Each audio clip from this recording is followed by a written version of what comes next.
Thank you, Luke. That was perfect. I think that's my favorite one so far. That was so perfect. Is it just me? What is it about singing these psalms? They're so rich. We're connected with the songs of our people for literal millennia. Literally, for millennia, the church has been singing these. And the people of God, through the time of Israel, were singing these. And as I mentioned last week, a big part of why we're doing this is the Psalms frame what I mentioned, what Charles Taylor talks about in his idea of the social imaginary. Just the way that the community as a whole sees things. The way they see God, the way they see blessing, the way they see prosperity, the way they see what it means to be blessed by God, the way they see a righteous life, the way they see wickedness in the world, the way they imagine their purpose on this earth. And it's really framed in large part through the songs that we sing. So if we can be singing songs that are inspired by God, literally, and yet are the expressions of men in various situations, always working outward to worship, we in turn will form a social imaginary that's in keeping with the Christian worldview, that is in keeping with God. And so I hope to continue doing this. Tonight we're talking about how to be prospered and how to be fruitful. And so many of the Psalms are thematically similar. So many of the times they're going to keep going back to the Word. They're going to keep saying, what I do is I go to the Word. What I do is I look to the Lord. What I do is I shun wickedness. And it's just repeated. And in old times, we understood education by rote. And perhaps there are elements of it that are maintained today. But a rote education is one that repeats the same ideas over and over and over and over and over again. And so now I still remember negative b plus or minus square root of b to the second minus 4ac all over 2a. Haven't thought of it for about 5 or 6 years, but what's that? Does anybody know? The quadratic equation. Now what it means and how to use it, I have absolutely no idea any longer. But I had that thing memorized backwards and forwards, and here it is. It's the same thing with ideas like this, only these are the ones that impress the soul, and they form the kind of people that we are. They form our outlook in the world. If you look on the media, if you listen to the messaging of the world, it seems bleak. It seems dark. And admittedly, it is. Admittedly, it is. There are major problems ahead of us, and yet we have a God who's above them all. We have a God who ordains and orders things in future days and says of a future day, this is what will be, and it will be that way. That's the God that we serve. We're called to faithfulness and integrity. We're called to putting our hand to the plow. Perhaps like in the time of Ezra, we have a trowel in one hand and a sword in the other. And there is some warfare that is happening on the spiritual front, and there's building that's happening on the spiritual front. So we're building all the while. Yes, there are enemies without, and we keep building. Why? Because this building project is secured by God. God has ordained this building project. God has told us what we are to do.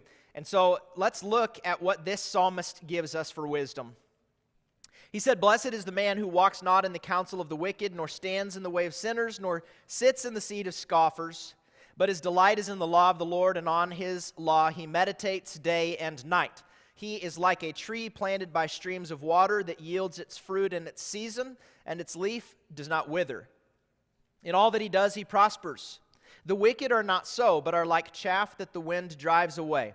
Therefore the wicked will not stand in the judgment, nor sinners in the congregation of the righteous. For the Lord knows the way of the righteous, but the way of the wicked will perish."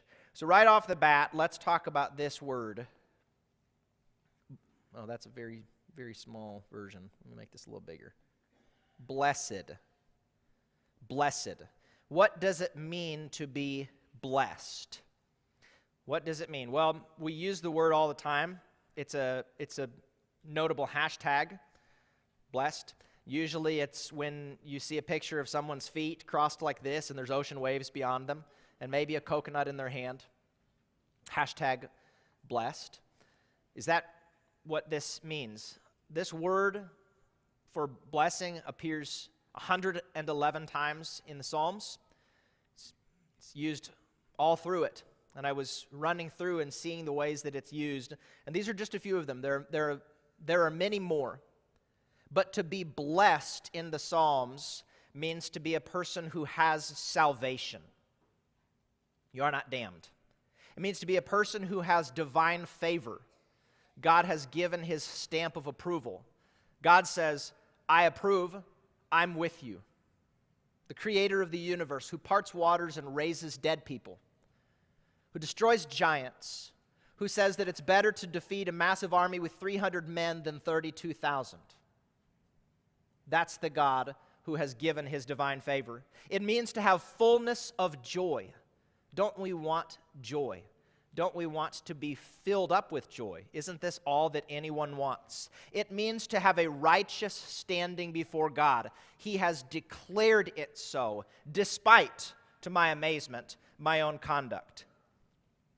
It means to have steadfast love from God. Steadfastness meaning it is unceasing, it is unwavering, it is enduring, it is constant, it will not go away. It means to have a forgiveness. I have done wrongs, and there are many more I will commit along the way, and God, by virtue of his blessing, offers forgiveness. It means, in the Psalms, to have inheritance, an inheritance in the land. Now, I said a few weeks ago, the difference between Israel and the kingdom of Jesus is not that Israel had a sliver of land and we have nothing. Rather, we have all of it. Jesus is the king of all of it. The earth is the footstool of Jesus. It's his. And this is why Jesus said, blessed are the meek, for they shall inherit the earth. It means to have deliverance. It means that perhaps you are in a perilous circumstance and you were delivered. It means to have a dwelling in God's house. I could give the scripture references, but that's not my purpose right now. These are the ways that the psalmists use the word blessing. It means to be dwelling in the household of God. I want that to be my house, don't you? I want to go to the Father's house and be able to sit at the table with him. I want to be surrounded by the milk and honey and the fresh-baked bread and all of the meats and the fruits and all of the delights that are at his table. That's what it means. It means that God lifts us up. It means, even in the Psalms, an increase of livestock and fruitfulness in a physical circumstance, all things considered. And yet when we do things God's way, and when we live according to God's standard, we are more fruitful than the person who squanders and the person who does not live by the wisdom that God gives. It means to have offspring. God is the one who opens and closes wombs. And the Psalms talk about this, about having offspring and being mighty in the land. Psalm 128 is a good reference if you want to go read about that. We won't do that right now, but just think about this picture of blessing. It's so much richer than just a coconut and a week, maybe at the beach once a year, and then to go back to the desk job or whatever. It's a rich, transcendent, full thing. This is what it means. I want that. Do you want that? I want this more than anything. There's so many other depictions that we can give of what it would mean to be prospered or fruitful or whatever. I'm always amazed by looking at, we use the term Hollywood. It's just a way of describing and summarizing this group of elite persons with all the wealth and everything. I'm always amazed by the scandals that happen, the infighting, the lack of harmony in their marital arrangements, and having to always go find some new and better partner. I'm always amazed and surprised even at just the depression that persists and the brokenness and the emotional brokenness that persists even within all of this wealth. They're not blessed. Yes, they have these things, and yes, maybe monetary is like one tiny metric of blessedness, and yet they're not blessed like this. Fullness of joy, a spot at the table of God, deliverance from all of my foes, hope laid up above. These are rich blessings that are afforded to us. And so here's what he says about how to attain them. He says two things. He says the person that's blessed in this way, he does two things. He doesn't do, the first part is a negative. He doesn't do these things. And then he does do these things. Well, the things that he doesn't do, he starts right off. You can see this negative particle. I need to switch this negative particle right there, not. Who walks, he walks, but not like this. Not in the counsel of the wicked, nor stands in the way of sinners, nor sits in the seat of scoffers. Those are the things that he doesn't do. Why does anybody walk with the wicked? Because they seem to be going somewhere. They seem to be going somewhere. They're walking. And as they're passing by your house, they say, "Come on. Jump on," and it's a bandwagon. Jump on. Let's go. They're walking. They seem to be going somewhere. Why does anybody follow the wicked? Because they seem to be going somewhere. He doesn't walk nor stands in the way of sinners. Why would anybody be tempted to do this? He's saying don't do this, but the implication is that you would want to do it. Why would you want to do it? Because they seem to be standing, meaning they seem to be grounded. There seems to be some kind of foundation that they're standing on. Come on, this is what they're saying. See us? We're standing. We're confident. Nor sits in the seat of scoffers. They seem to be in a position of leisure. They seem to be in a position of judgment by virtue of the scoffing that's going on. And he says, don't fall for it. That's the idea here is. The one who's blessed in all of these ways that we just looked at, he doesn't fall for this. He doesn't see them walking and think they're going somewhere, but maybe he does think they're going somewhere, but he thinks it's a cliff. They're going somewhere, and yet it isn't anywhere good. He sees them standing, and they seem to be standing on their own 2 feet. They seem to have pulled themselves up by their own bootstraps. They seem to be standing on firm ground, but he knows they're not standing on firm ground. It's sand, in fact, that they're standing on. Nor sits in the seat of scoffers. He doesn't do this. They seem to be at their leisure. They seem to be in the position of judgment. And he's saying, don't fall for it. Notice these other terms that he uses. He says, why is it that anyone would be tempted to walk this way? Again, I've mentioned a couple times that Satan doesn't stand up with a sign that says, here I am, and this is the foolish way.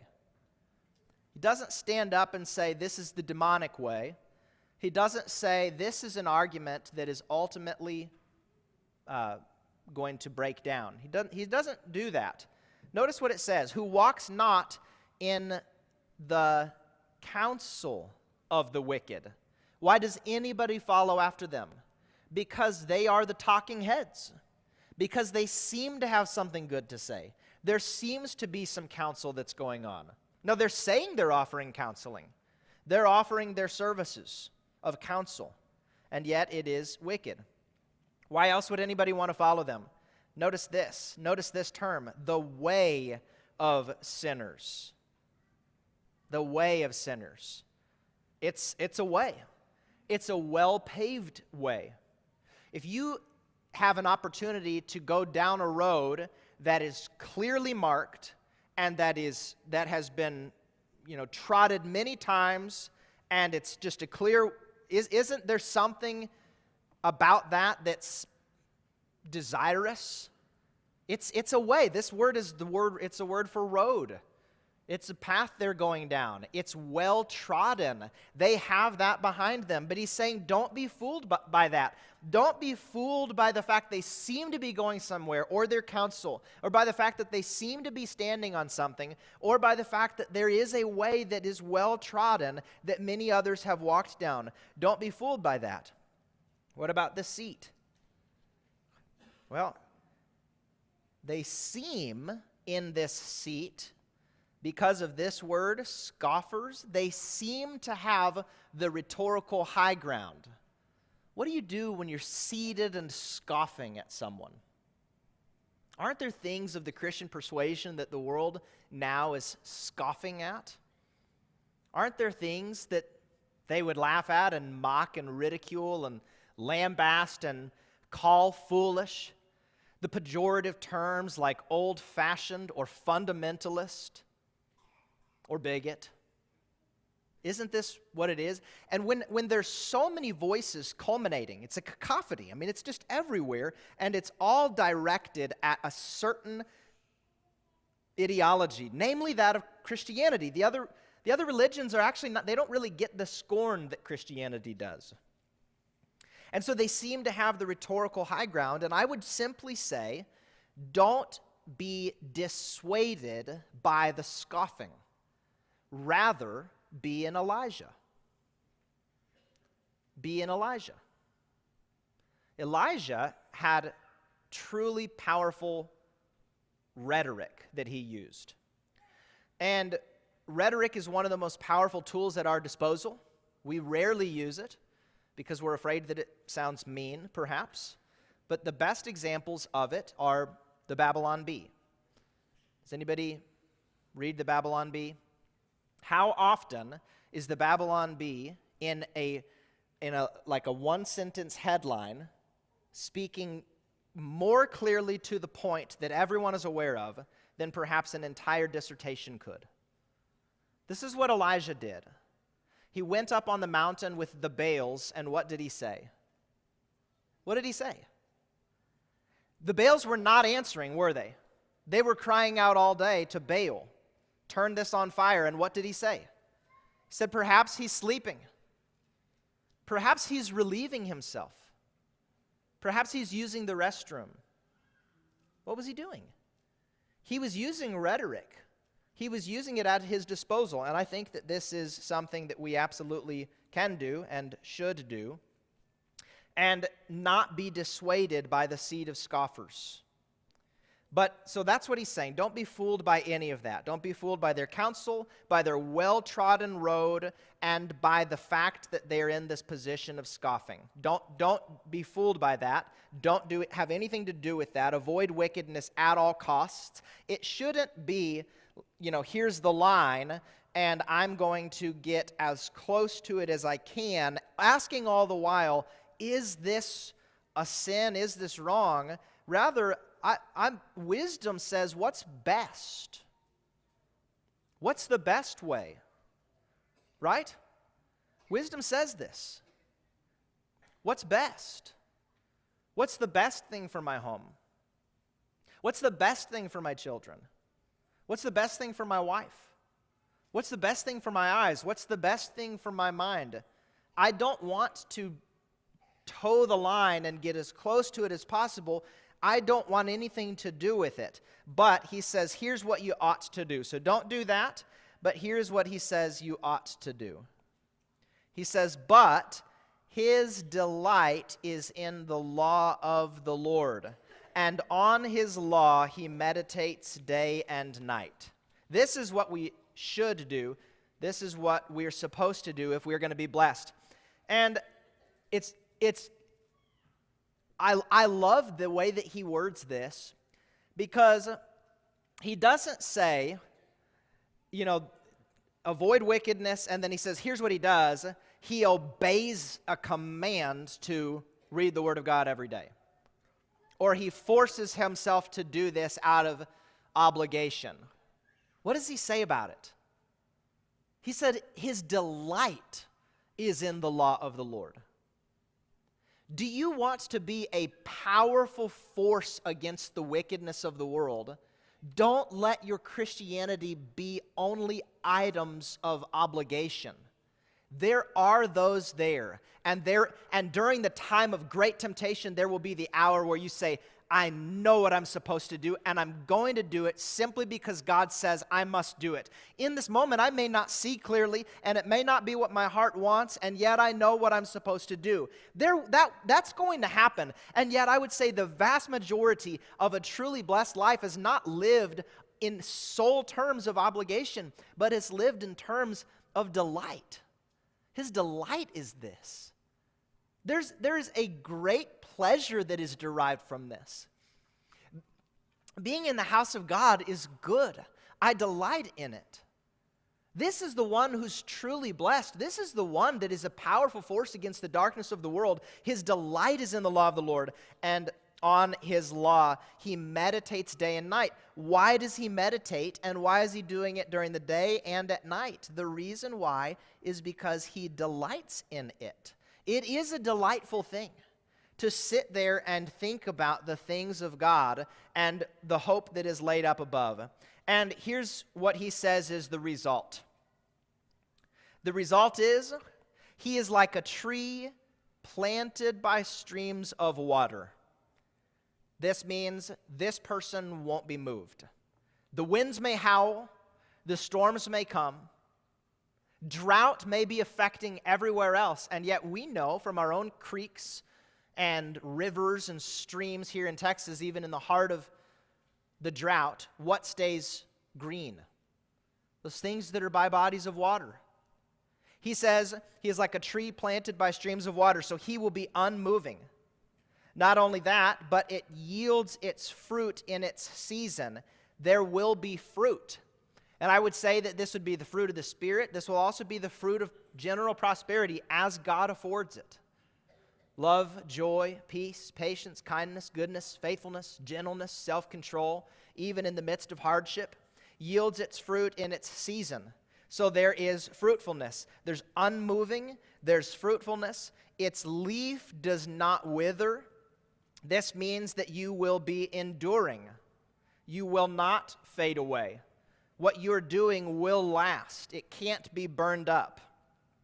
In all that he does, he prospers. So there will be prosperity, all things considered. Joel Osteen is telling a lie. And those who say that God has absolutely no care for your physical well-being, they're also telling a lie. All things considered, on God's green earth, if we walk in righteousness, he does prosper us. And if we do have to endure a time of famine, or we do, in fact, endure death, God will deliver us even from that. In all that he does, he prospers. So that's the result. And he says, for the wicked are not so. And notice, I want you to see this. The wicked are not so, but are like chaff that the wind drives away. Do you remember over here when he's talking about how they seem to be going somewhere, they're walking somewhere? They seem to be going somewhere. The reason why they seem to be going somewhere is because the wind was blowing them along. That's why the things that they say today are not the things they said yesterday, and the things they'll say tomorrow are not the things that they said the day before. What is happening? The wind is driving them about. And that's why it appears to be such a great power, because the wind is a powerful thing. Paul says that Satan is the prince of the power of the air. It moves about, it changes, it shifts its standards. But he says the wicked are like that. They might appear to be going somewhere, but really they're just wind being driven along by the wind. He says further, therefore the wicked will not stand in the judgment. Notice that. They will not stand. I thought they were standing. I thought they had good feet underneath them. They didn't. What were they standing on? They're standing on sand. They were standing on a false floor. They're standing in midair. The wicked will not stand in the judgment, nor sinners in the congregation of the righteous. You and I, here we are sitting. We are comfortable. The Lord is blessing us. Sinners will not stand, and they will not be in the congregation of the righteous. And then he says the reason why is the reason why there's good for the righteous and bad for the unrighteous, he says, for the Lord knows the way of the righteous. He sees it, he knows it, he's aware of it, but the way of the wicked will perish. So my encouragement to you tonight is to seek after these blessings that come from God. How do we do it? Avoid what is wicked. Run from it. Flee from it. Stay far from it. It ought not be, I'm going to get as close as I can without, somehow denying a book, chapter, verse, or somehow going against it. It should be, I want to live a holy life. I want to be separate and set apart. God, call me out of this world. Delight in the law of God. Stay far from wickedness. Delight in the law of God. Make it your delight. Draw into his presence. Train yourself to pray. Train yourself to pray often. Train yourself to love that time with your Father. It is a delightful thing, and he will cover you in ways that you never imagined before. Let's be a blessed people. The world all around us is going one way, and here we are. We will stand our ground, despite what they're doing, and we will be the blessed ones. The things we're doing now will be the things that last. They will be the things that are remembered through the ages. In 200 years, they'll look back on the Oldham Lane Church of Christ in the midst of the chaos of this society, and they'll say, there were a people that stood. They did not move. What they built lasted, and it lasted into eternity. Let's be the blessed ones. If you have any need at all, let it be known while we stand and while we sing.